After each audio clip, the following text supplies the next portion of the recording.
Hello everyone, welcome to our pathways academy. কেমন আছো তোমরা সবাই? আশা করছি তোমরা সবাই খুব ভালো আছো।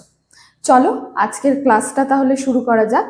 আজকের ক্লাসে আমি তোমাদেরকে চ্যাপ্টার 1 থেকে লাইফ সায়েন্সের চ্যাপ্টার 1 থেকে জীবন ও তার বৈচিত্র্য এই চ্যাপ্টারটি করাবো। এই চ্যাপ্টারটি এর আগে আমি একদিন তোমাদের আরেকটা ক্লাস নিয়েছিলাম।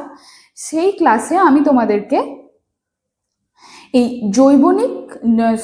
জৈবিক বিবর্তন বা বায়োজনি পর্যন্ত পড়িয়েছিলাম। বায়োজনি বিষয়টি কি তার আগের সমস্ত পার্টগুলো আমি তোমাদেরকে পড়িয়েছিলাম। তাও একবার এক লাইনে চলো দেখে নিই। প্রাচীন গ্যাসীয় পরিবেশ, তারপরে সরল জৈব যৌগ, সেখান থেকে আসছে জটিল জৈব যৌগ, কোয়াসার্ভেট, তারপরে আসছে কি মাইক্রোস্ফিয়ার, প্রোটোসেল, তারপর প্রথম জীবন্ত কোষ আর বর্তমান জীবজগৎ। এই হচ্ছে মোট পরপর আসছে, দিয়ে এইভাবেই বর্তমান জীবজগৎ সৃষ্টি হচ্ছে। এই পর্যন্ত এর আগের দিন আমি তোমাদেরকে পড়িয়েছিলাম। তোমরা যারা ভিডিওটা না দেখে থাকোনি তারা অবশ্যই ভিডিওটা চেক করে নিও, আমাদের ডেসক্রিপশন বক্সে ভিডিওটি দেওয়া থাকবে। চলো এরপরে আমরা বাকিগুলো শুরু করি। আজকে তার পরের পার্টগুলো আমি তোমাদেরকে পড়াবো, ঠিক আছে? তো দেখো পরের পার্টে কি আছে, চলো তাহলে শুরু করে দিচ্ছি পড়ানো। জীবের বৈচিত্র্যের উৎস। জীব বৈচিত্র্যের উৎস, source of variations in life, তাই তো? দেখো সব জীবেরই তো বৈচিত্র্য থাকে, তাই না? জীব বৈচিত্র্যের যে উৎসটা সেটা কোথা থেকে আসছে সেটা কি বলেছে? জীবদের জননের সময় এক জনু থেকে অপর জনুতে স্থানান্তরযোগ্য প্রকরণ উৎপত্তি হয় এবং পরিবর্তনশীল পরিবেশে তাদের অভিযোজনের ফলে প্রায় 30 মিলিয়ন জীবের উদ্ভব ঘটে। এক জনু থেকে অপর জনুতে যখন স্থানান্তর যোগ্য হয় তখন প্রকরণের উৎপত্তি হয়। প্রকরণ মানে ডিফারেন্সিয়েট বিষয়টি বলা হচ্ছে, মানে বিভিন্নতা বিষয়টি সৃষ্টি হয়। তারপরে এই প্রকরণের ফলে পরিবর্তনশীল পরিবেশে অভিযোজনের মাধ্যমে হচ্ছে না প্রায় 30 মিলিয়ন জীবের উদ্ভব ঘটে। আলাদা আলাদা শ্রেণীর আলাদা আলাদা গোষ্ঠীর জীবের উদ্ভব ঘটে। তার মধ্যে এক প্রকার জীব হচ্ছে আমরা মানুষেরা, তারপর পশু পাখি সমস্ত আলাদা আলাদা জীবের উদ্ভব ঘটে, তাই তো? একই প্রজাতির মধ্যেও নানান পার্থক্য পরিলক্ষিত হয়। একই প্রজাতির মধ্যে নানান পার্থক্য দেখা যায়। যেমন ধরো একটি পশু প্রজাতির মধ্যে বাঘ আছে, কুকুর আছে, সিংহ আছে, সব আলাদা আলাদা ভাগ, আলাদা আলাদা পার্থক্য দেখা যায়, তাই তো? তারপরে এছাড়া অভিব্যক্তি ও মিউটেশনের মাধ্যমে নতুন নতুন প্রজাতির আবির্ভাব ঘটে। অভিব্যক্তি বা মিউটেশনের মাধ্যমে নতুন নতুন প্রজাতির তৈরি হয়, ঠিক আছে? এরপরে তাহলে জীববৈচিত্র্যের উৎস হলো, এরপরে চলে আসছি জীববিদ্যা। এই যে জীব বৈচিত্র্য, এত জীবের যে হচ্ছে ডিফারেন্সিয়েশন, সবকিছু আমরা কিভাবে জানতে পারি? আমরা পড়াশোনা করে, আমরা নানান এই সমস্ত বিষয় নিয়ে পড়ে আলোচনা করেই তো আমরা এই বিষয়গুলো জানতে পারি। তাহলে এই আলোচনা যেগুলো করা হয় সেগুলোরও তো এক একটা মানে বিদ্যা থাকে কিংবা এক একটা পড়াশোনা থাকে, তাই না? তো সেইগুলোই আমরা এবার আলোচনা করব। জীববিদ্যা কি? জীববিদ্যা হলো জীবনের রীতি ও প্রক্রিয়া এবং তার বৈচিত্র্যের অধ্যয়ন। জীবনের রীতি, প্রক্রিয়া এবং বৈচিত্র্যের অধ্যয়ন হচ্ছে জীববিদ্যা বা বায়োলজি, তাই তো? যেই বিদ্যাতে আমরা যেই অধ্যয়নের মাধ্যমে আমরা জীবনকে বুঝবো, জীবনের নানান বিষয় বুঝবো, নানান পার্ট বুঝবো, সেটাই হচ্ছে কি না বায়োলজি, ঠিক আছে? তারপরে আমরা চলে আসছি জীববিদ্যার প্রধান শাখা প্রশাখা। প্রধান শাখাগুলি কি জীববিদ্যার? প্রধান শাখা হচ্ছে উদ্ভিদ বিজ্ঞান, প্রাণী বিজ্ঞান, দেখো লেখা আছে উদ্ভিদ বিজ্ঞান, প্রাণী বিজ্ঞান বা জুলজি, আর কি জীবাণু বিজ্ঞান বা মাইক্রোবায়োলজি, তাই তো। উদ্ভিদ বিজ্ঞান কি? যে বিজ্ঞানে উদ্ভিদ সম্পর্কে আলোচনা করা হয়, উদ্ভিদের নানান রকমের বিষয়, উদ্ভিদদের মধ্যে কি কি আছে, কিভাবে উদ্ভিদ হচ্ছে, তার উদ্ভিদের শারীরিক গঠন, উদ্ভিদের সব বিষয় নিয়ে যে বিদ্যায় আলোচনা করা হয় তাকেই বলা হচ্ছে উদ্ভিদ বিজ্ঞান। তারপরে প্রাণী বিজ্ঞানে প্রাণী সম্পর্কিত আলোচনা করা হচ্ছে, সেম ভাবে জীবাণু বিজ্ঞানে হচ্ছে জীবাণু সম্পর্কিত আলোচনা করা হচ্ছে, জীবাণু বিষয় নিয়ে তারপরে প্রাণী বিষয় নিয়ে হিউজ ডিসকাশন করা হচ্ছে যে বিজ্ঞানগুলোতে, সেগুলোই মূলত প্রাণী বিজ্ঞান আর জীবাণু বিজ্ঞান। এরপরে আমরা চলে আসছি জীববিদ্যার সঙ্গে বিজ্ঞানের অন্যান্য শাখার মানে জ্ঞানের সংযুক্তি। এই জীববিদ্যা বায়োলজির সাথে বিজ্ঞানের যে আরো অন্যান্য শাখাগুলি আছে, যেমন ধরে নাও ফিজিক্স আছে, কেমিস্ট্রি আছে, তাই তো, এইগুলোর কি সম্পর্ক, মানে এই জীববিদ্যার সাথে বায়োলজির সাথে এগুলোরও তো সম্পর্ক আছে, তাই তো। সেই সম্পর্কগুলো কি সেগুলো আমরা জেনে নেব। কি? জীব পদার্থবিদ্যা, বায়োফিজিক্স। বায়োফিজিক্স মানে কথাতেই বলা হচ্ছে বায়োলজি আছে সাথে ফিজিক্স আছে, তাই তো। তাহলে যে বিদ্যায় বা যে বিজ্ঞানে জীববিজ্ঞান এবং পদার্থবিদ্যা দুই নিয়েই আলোচনা করা হচ্ছে সেটা হচ্ছে কি? জীব পদার্থবিদ্যা।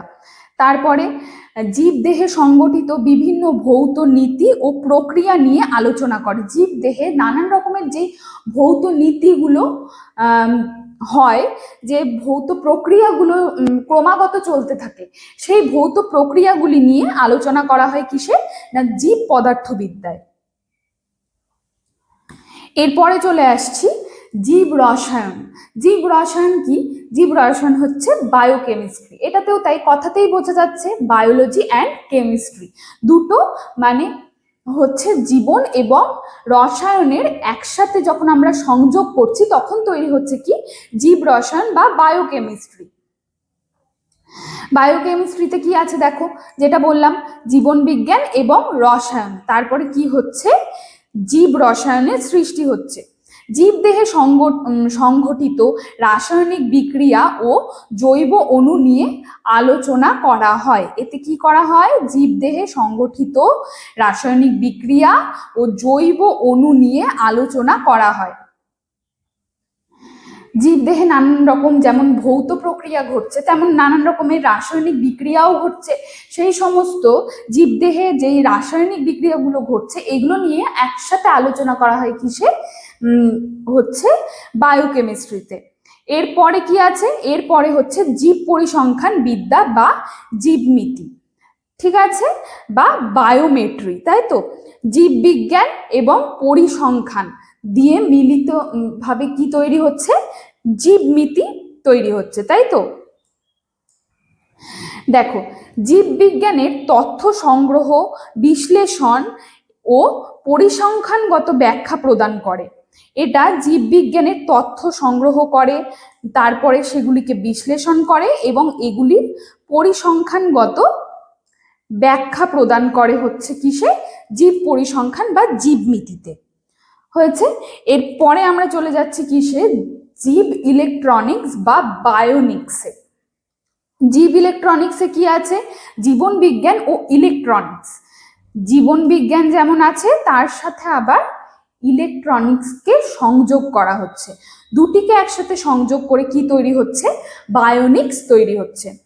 কি বলেছে দেখো, জীবের গঠন ও কার্যপ্রণালী অনুসরণ করে ইলেকট্রনিক প্রযুক্তি ও যন্ত্র তৈরি করা হয়।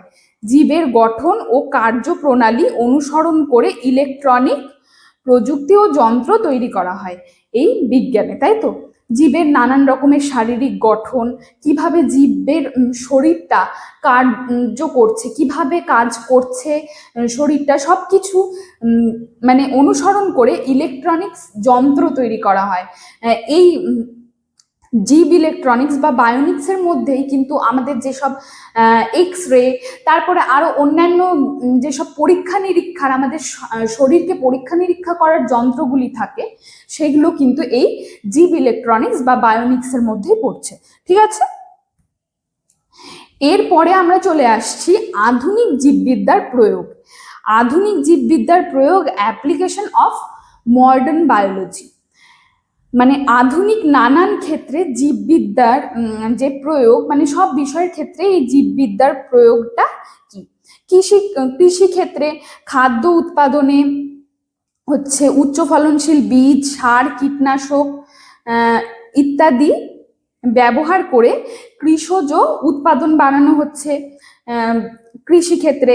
তারপরে জীববিজ্ঞানের জ্ঞান ভিত্তিতে ফসল উৎপাদন, IR8, IR20, পুষা, তারপরে জোয়া, জগন্নাথ প্রভৃতি উচ্চমানের সমস্ত চাল টাল তৈরি হচ্ছে, কীটনাশক দমন করা হচ্ছে, এই সমস্ত। তারপরে কি বলছে, পোলট্রি উৎপাদন করা হচ্ছে, সংরক্ষণ করা হচ্ছে, হাঁস মুরগির চাষ করে ডিম ও মাংস উৎপাদন বৃদ্ধি করা হচ্ছে। এই কৃষিক্ষেত্রে এইভাবে কাজে লাগানো হচ্ছে আধুনিক জীববিদ্যাকে, তাই তো। তারপরে মাছ চাষ করা হচ্ছে কৃত্রিমভাবে, নানান রকম পুকুরে হচ্ছে কৃত্রিমভাবে মাছ চাষ করা হচ্ছে আলাদাভাবে। মৌমাছি কৃত্রিম উপায়ে মৌমাছি পালন করা হচ্ছে, মৌমাছি পালন করে মধু সংগ্রহ করা হচ্ছে। তারপরে চিকিৎসা বিজ্ঞানে চলে আসবো আমরা।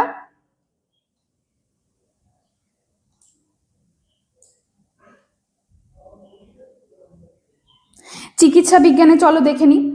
জীব প্রযুক্তির সাহায্যে রোগ নির্ণয় করা হচ্ছে, পেনিসিলিন, তারপরে আরো হচ্ছে নানান রকমের এরোমাইসিন, অ্যান্টিবায়োটিক সব তৈরি করা হচ্ছে।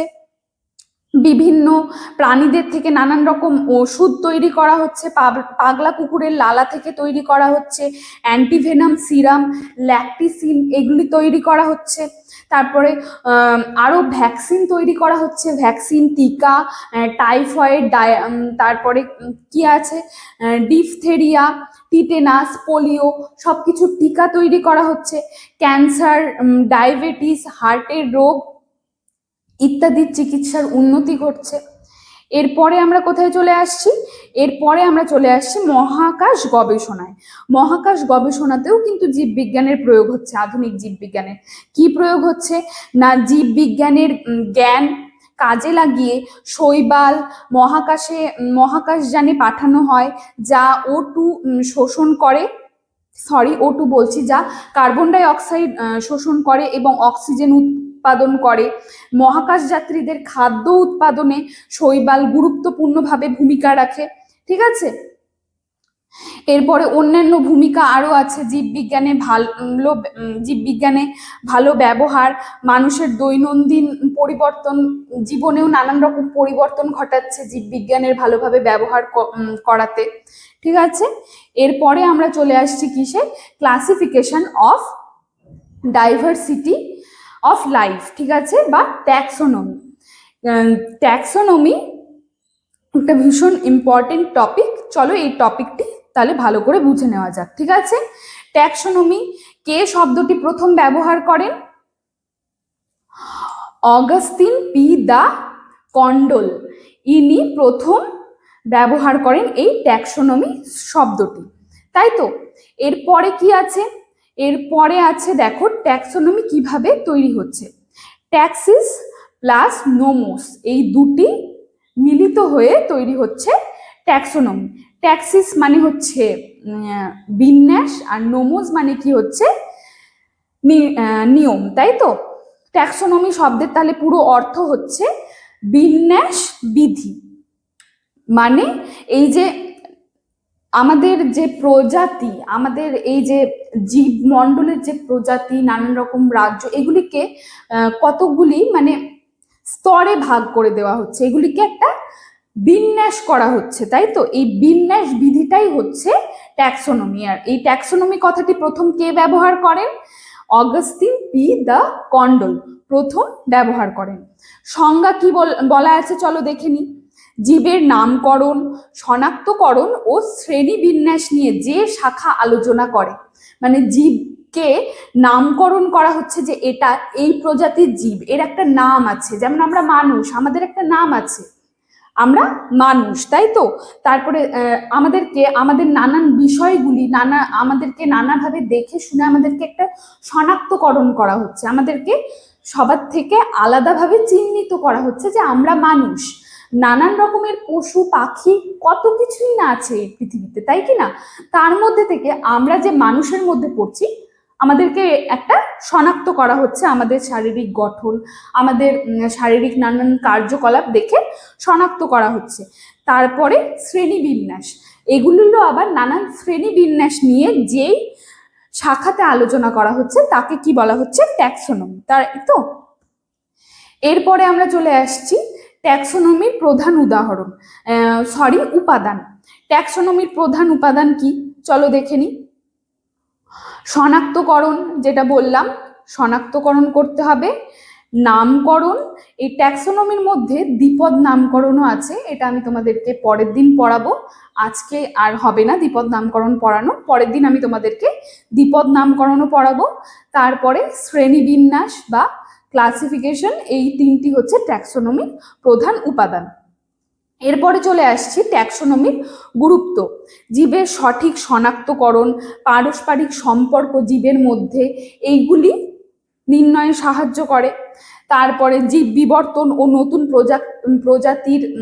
প্রজাতি সম্পর্কে ধারণা দেয়, জীবের বিবর্তন কিভাবে ঘটছে, কিভাবে একটা জীব নতুন প্রজাতি গড়ে তুলছে, সেই বিষয়ে আমাদেরকে বলা হচ্ছে। অজানা বা নতুন জীবের শনাক্তকরণ বৈজ্ঞানিক গবেষণায় সহায়তা করে। এই ট্যাক্সোনমির শাখার মাধ্যমে, আমরা ট্যাক্সোনমি আলোচনার মাধ্যমেই আমরা জানতে পারছি একটা নতুন জীবকে আমরা শনাক্ত করতে পারছি, তাই তো, গবেষণা করতে পারছি। সিস্টেমেটিক্স, তারপরে বাস্তুবিদ্যা, বংশগতিবিদ্যা, সব বিষয়ের যে অধ্যয়নটা থাকে সেটা ট্যাক্সোনমি দ্বারা আমরা সহজ করে তুলছি। এরপরে চলে আসছে লিনিয়াস হায়ারার্কি, তাই তো। এই লিনিয়াস হায়ারার্কি চলে আসছে এরপরে। লিনিয়াস হায়ারার্কি কি? এই লিনিয়াস হায়ারার্কির প্রবর্তন করেন ক্যারোলাস লিনিয়াস। প্রথম কে প্রবর্তন করেন? Carolus Linnaeus. নামেই বোঝা যাচ্ছে লিনিয়াস প্রবর্তন করেছিলেন, তাই জন্য নাম হচ্ছে লিনিয়াস হায়ারার্কি। কি বলা আছে? এইটা কিন্তু ভীষণ গুরুত্বপূর্ণ, এমসিকিউ কোয়েশ্চেনের জন্য অবশ্যই মাথায় রাখবে যে লিনিয়াস হায়ারার্কির প্রবর্তক হচ্ছেন পুরো নাম ক্যারোলাস লিনিয়াস, আর আরেকটা ওইটা ট্যাক্সোনমির প্রথম কে ব্যবহার করেন সেটাও মনে রাখবে, ঠিক আছে। লিনিয়াস হায়ারার্কি কি? লিনিয়াস হায়ারার্কি হলো জীবদের ছোট থেকে বড় বিভিন্ন শ্রেণীতে ধাপে ধাপে সাজানোর পদ্ধতি। জীবদেরকে কয়েকটা ধাপে, ছোট থেকে বড় কয়েকটি ধাপে সাজানো হয়। এতে নিচের স্তরের জীবগোষ্ঠী, উপরের স্তরের জীবগোষ্ঠীর অন্তর্ভুক্ত থাকে। রাজ্য হচ্ছে সর্বোচ্চ স্তর আর প্রজাতি হচ্ছে সর্বনিম্ন স্তর, ঠিক আছে। এরপরে আমরা চলে আসছি লিনিয়ার প্রবর্তিত হচ্ছে 7টি ধাপ। 7টি ধাপ কি কি চলো আমরা দেখে নিই। 7টি যে ধাপ আছে সেটা হচ্ছে, প্রথম ধাপ রাজ্য, তারপরে ধাপ কি আছে? বর্গ, শ্রেণী, বর্ণ, গোত্র, গণ এবং প্রজাতি। এই হচ্ছে পরপর 7টি ধাপ। এই 7টি ধাপ হচ্ছে ভীষণ ইম্পর্টেন্ট। তোমরা কিন্তু পরপর ধাপগুলি পরপর একটার পর একটা ভাবে মনে রাখবে, উলট পালট কিন্তু তোমরা করে দেবে না, ঠিক আছে। এগুলি কিন্তু পরপরই বলতে হবে। তোমরা যদি রাজ্যর পরে সোজা বর্ণ বলে দাও সেটা কিন্তু ঠিক হবে না, ঠিক আছে। আর সর্বোচ্চ স্তর কোনটা? সর্বোচ্চ স্তর কিন্তু রাজ্য। আর সর্বনিম্ন স্তর কোনটি? সর্বনিম্ন স্তর হচ্ছে প্রজাতি। এই পাশেই দেখো, তোমরা দেখে নিতে পারছো এইখানটাতে রাজ্য, বর্গ, শ্রেণী, বর্ণ, গোত্র, গণ, প্রজাতি সবকিছুর পরপর ব্যাখ্যা দেওয়া আছে। এই ব্যাখ্যাটি তোমরা পড়ে নিও, কিংবা তোমরা যদি আমার কাছে তোমাদের যদি নোটসের প্রয়োজন হয়, পিডিএফ এর প্রয়োজন হয়, তোমরা কিন্তু অবশ্যই জানিও, আমি তোমাদেরকে নোটস প্রোভাইড করব, ঠিক আছে? তো এর পরেরটাতে আমরা চলে যাচ্ছি আম গাছের হায়ারকি বা শ্রেণীগত অবস্থান। আম গাছের শ্রেণীগত অবস্থান ওই রাজ্য, বর্ণ, ওই সবই ভাগ করা আছে। দেখো কি আছে, আম গাছের রাজ্য হচ্ছে উদ্ভিদ রাজ্য বা প্ল্যান্টি। পর্ব কি, সরি পর্ব না, বর্ণ। বর্ণ হচ্ছে গুপ্তবীজি। এরপরে শ্রেণী দ্বিবীজপত্রী, বর্গ স্যাপিন্ডেলিস, আর গোত্র অ্যানাকার্ডিয়েসি, সরি গোত্র অ্যানাকার্ডিয়েসি, ঠিক আছে? এরপর গণ ম্যাঙ্গিফেরা, প্রজাতি ইন্ডিকা। আর মানুষের প্রজাতি কি আছে, মানুষের রাজ্য দেখে নাও, হায়ারকি অবস্থান কি আছে, প্রাণী রাজ্য বা অ্যানিমালিয়া। পর্ব হচ্ছে, সরি পর্ব না, এখানে একটু ভুল দেওয়া আছে, বর্ণ, বর্ণটা হচ্ছে করডাটা। শ্রেণী হচ্ছে স্তন্যপায়ী, বর্গ কি প্রাইমেটস, আর গোত্র হচ্ছে হোমিনিডি গোত্র, আর গণ হোমো, প্রজাতি সেপিয়েন্স, ঠিক আছে? তো তোমরা আজকে তাহলে এই পর্যন্তই দেখে নিলে, এই পর্যন্তই আজকে থাক। এর পরের দিন আমি তোমাদেরকে পরের বিষয়গুলো, ওই যেগুলো বলেছিলাম দ্বিপদ নামকরণ, এই সমস্ত বিষয়গুলো এর পরের দিন আমি তোমাদেরকে পড়িয়ে দেবো। আর আশা করছি পরের দিন তোমাদের এই ফার্স্ট চ্যাপ্টারটা আমি শেষ করে দিতে পারবো পড়িয়ে, ঠিক আছে? তো তোমাদের যদি আমার আজকের ভিডিওটা ভালো লেগে থাকে তাহলে অবশ্যই আমাদের চ্যানেলটি সাবস্ক্রাইব করো, আর ফেসবুক থেকে দেখে থাকলে আমাদেরকে ফলো করতে ভুলো না। Thank you.